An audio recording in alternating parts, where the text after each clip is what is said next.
Hello, welcome to PK tutorials. तो आज के लेक्चर में हम देखेंगे HTML CSS के बारे में। CSS के कितने टाइप्स है और इसे क्यों यूज़ किया जाता है और इसको कैसे यूज़ करते हैं।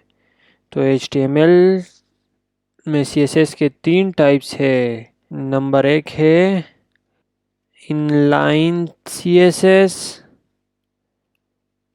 नंबर 2 है एक्सटर्नल CSS और नंबर 3 है इंटरनल CSS। तो ये 3 टाइप्स के CSS यूज़ किए जाते हैं HTML में। तो हम देखते हैं सबसे पहला वाला। मैं यहाँ पे इन तीनों को पैराग्राफ में राइट कर लेता हूँ और इसको यहाँ पे क्लोज भी कर लेता हूँ और इन तीनों को नीचे भी कर लेता हूँ ताकि तीनों एक ही पैराग्राफ में ना आए, अलग अलग लाइन में आए। तो इसको ब्राउज़र में चेक करते हैं। तो ये देखिए, तो हमारे पास सिंपल सा टेक्स्ट आ गया। तो इनलाइन CSS क्या होता है? तो इनलाइन CSS को हम यूज़ करते हैं, यहाँ पे मैं जो स्टाइल का टैग यूज़ करता हूँ इसको कहते हैं इनलाइन CSS। फॉर एग्ज़ाम्पल मैं इसका कलर चेंज कर लेता हूँ, यहाँ पे रेड कलर दे देता हूँ और अब इसको सेव करके वे ब्राउज़र में चेक करते हैं। तो ये देखिए, इसका कलर रेड हो गया।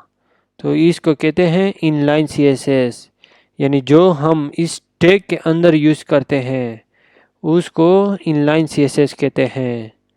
अब इंटरनल CSS क्या होता है? इंटरनल CSS जो हम यहाँ पे स्टाइलिंग करते हैं। फॉर एग्ज़ाम्पल मैं आपको दिखा देता हूँ, यहाँ पे स्टाइल लिख देता हूँ और इसको क्लोज भी कर लेता हूँ। अभी इसके अंदर जो भी मैं स्टाइलिंग करता हूँ वो सारा का सारा इंटरनल CSS होता है।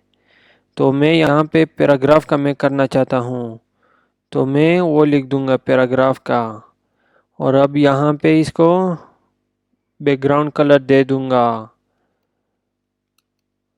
Background colour. अब मैं इसको कलर दे देता हूँ, फॉर एग्ज़ाम्पल कोई कलर दे देता हूँ। ये मैंने एक कलर दे दिया। अब इसको सेव करके ब्राउज़र में चेक करते हैं। तो ये देखिए, इसका बैकग्राउंड कलर आ गया।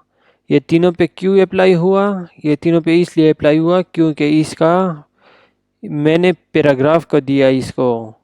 अगर मैं इसको कोई आईडी दे दूँ, यहाँ पे मैं आईडी दे दूँ इज इक्वल टू इसको इंटरनल आईडी का नाम मैंने दे दिया। अब यहाँ पे पैराग्राफ की जगह मैं ये आईडी यूज़ करूँगा। तो आईडी के लिए मैंने आपको पहले बताया था कि हैश का साइन यूज़ करते हैं और फिर इसका जो नाम मैंने अभी दिया ये वाला, ये यहाँ पे यूज़ करेंगे। तो मैं यहाँ पे राइट कर देता हूँ इंटरनल और अब इसको सेव करके वे ब्राउज़र में चेक करते हैं। तो अब क्या होगा, अब इस एक लाइन पर आ गया। तो इसको कहते हैं इंटरनल CSS। तो ये हमारा इंटरनल CSS हो गया। अब ये एक्सटर्नल CSS क्या होता है? तो ये एक्सटर्नल यानी एक अलग पेज इसका होता है। तो इसको यूज़ करने के लिए मैं एक और फाइल बना लेता हूँ, यहाँ पे न्यू फाइल कर लेता हूँ और इसको नाम दे देता हूँ css1.html। तो ये मैंने एक कोई नाम दे दिया और अब यहाँ पे मैं कोडिंग कर लेता हूँ। यहाँ पे मैं HTML का ये कोड राइट कर लेता हूँ। तो ये हमारा हो गया CSS का। और अब यहाँ पे मैं एक्सटर्नल CSS को अप्लाई करना चाहता हूँ। तो फॉर एग्ज़ाम्पल मैं यहाँ पे एक पैराग्राफ लिख दे देता हूँ, this is a external CSS और इस पैराग्राफ को क्लोज भी कर लेता हूँ। तो इसको सेव करके वेब ब्राउज़र में चेक करते हैं। मैं इसको यहाँ से ओपन कर लेता हूँ। ये देखिए, ये हमारे पास सिंपल सा टेक्स्ट आ गया। तो ये एक्सटर्नल सीएसएस को कैसे करेंगे? अब एक्सटर्नल सीएसएस के लिए एक न्यू फाइल बनाएंगे और उसमें हम लिखेंगे, फॉर एग्ज़ाम्पल मैं कोई नाम दे देता हूँ स्टाइल, और इसको जो सीएसएस का पेज बनाते हैं उसके लिए ये डॉट CSS का यूज़ किया जाता है। ये इसका टाइप है। अगर हम यहाँ पे HTML लिख दे तो वो HTML का फ़ाइल बनेगा। तो ये मैंने CSS का फ़ाइल बना दिया और इसको सेव कर लेते हैं। तो ये हमारे पास CSS का फ़ाइल ओपन हो गया। तो इसको यहाँ पे लिंक कैसे करेंगे? तो लिंक करने के लिए यहाँ पे हम लिंक का यूज़ करेंगे। मैं यहाँ पे लिंक लिख देता हूँ और अब जो इसमें के कुछ टाइप्स है वो लिखेंगे।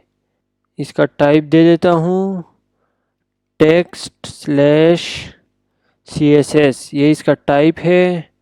और इसका रिलेशन दे देता हूँ REL यानी रिलेशन, और यहाँ पे रिलेशन को लिख देते हैं। यानी ये रिलेशन क्या है? इसका स्टाइल शीट है। तो मैं वो लिख देता हूँ स्टाइल शीट। और ये इसको अब लिंक कैसे करेंगे? लिंक के लिए href यूज़ किया जाता है। और अब href में क्या देंगे? href में हम इसका ये देंगे, इसका पाथ, जो इसका पाथ है अभी जो हमने बनाया है style.css, ये इसका नाम है। तो वो हम यहाँ पे राइट कर लेंगे style.css, और इसको अब सेव करके वेब ब्राउज़र में चेक करते हैं। तो ये तो हमारा उसी तरह है। हम यहाँ पे कोई कोड राइट कर लेते हैं। ये मैंने जो लिखा था, ये मैंने पैराग्राफ दिया, तो मैं पैराग्राफ यहाँ पे राइट कर लेता हूँ और कर्ली ब्रैकेट लगा के इसमें कोई कलर दे देता हूँ। फॉर एग्ज़ाम्पल मैं कलर दे देता हूँ ब्राउन, और अब इसको सेव करके ब्राउज़र में चेक करते हैं। तो ये देखें, इसका कलर क्या हो गया? ब्राउन हो गया। तो इस तरीके से हम एक्सटर्नल CSS को यूज़ कर सकते हैं। अगर हम कुछ और चेंजिंग करना चाहते हैं तो वो भी यहाँ पे कर सकते हैं। फॉर एग्ज़ाम्पल मैं इसको बैकग्राउंड कलर देना चाहता हूँ, तो वो मैं लिख देता हूँ रेड, और अब इसको चेक करते हैं। तो ये देखिए, इसका बैकग्राउंड कलर भी आ गया। तो इस तरीके से हम एक्सटर्नल CSS को भी यूज़ कर सकते हैं। तो ये हमारा एक्सटर्नल CSS के लिए हम इसका यूज़ कर सकते हैं, इस लिंक का। यानी कि एक्सटर्नल CSS के लिए हम एक अलग पेज बनाते हैं, और इंटरनल के लिए हम जो यहाँ पे स्टाइल करते हैं इसको इंटरनल CSS कहते हैं। और इनलाइन CSS इसको कहते हैं जो हम एक लाइन के अंदर करते हैं, यानी एक टैग के अंदर करते हैं। तो ये तीनों CSS के टाइप्स है। आई होप आपको ये समझ आ गया होगा कि CSS के कितने टाइप्स है और इसको कैसे यूज़ करते हैं। ओके, अगर कंप्लीट लेक्चर से रिलेटेड अगर कोई क्वेश्चन हो आपका तो आप कमेंट करके पूछ सकते हैं, या किसी चीज़ की समझ ना आई हो। Thank you guys for watching. Don't forget to like and subscribe our channel and share the video.